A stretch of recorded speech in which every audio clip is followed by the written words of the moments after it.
روز داشتم با خودم فکر میکردم که فلانی چقدر دیگران رو قضاوت میکنه. بعد به خودم اومدم دیدم که خب منم دارم اونو قضاوت میکنم. اصلا انگار این که میگن دیگران رو قضاوت نکنی شدنی نیست. این موضوع خیلی ذهنمو درگیر کرد و دنبالش رفتم تا ببینم اصلا ماهیت این قضاوت چیه و چرا اتفاق میفته. تا اینکه به نتیجه رسیدم قضاوت یعنی مقایسه کردن ساختار ذهنی خودمون با دیگران. شب گذشته با دوستانمون تصمیم گرفتیم یه تصویر رو به اشتراک بذاریم و هر کدوممون برداشت خودمون از این تصویر بگیم. خیلی عجیب بود. هیچ دو نفری وجود نداشت که برداشت یکسانی از این تصویر داشته باشن.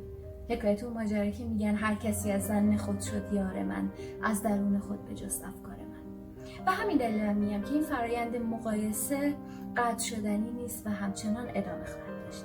تنها کاری که ما باید بکنیم اینه که درک کنیم این تفاوت‌ها رو و این انحصار.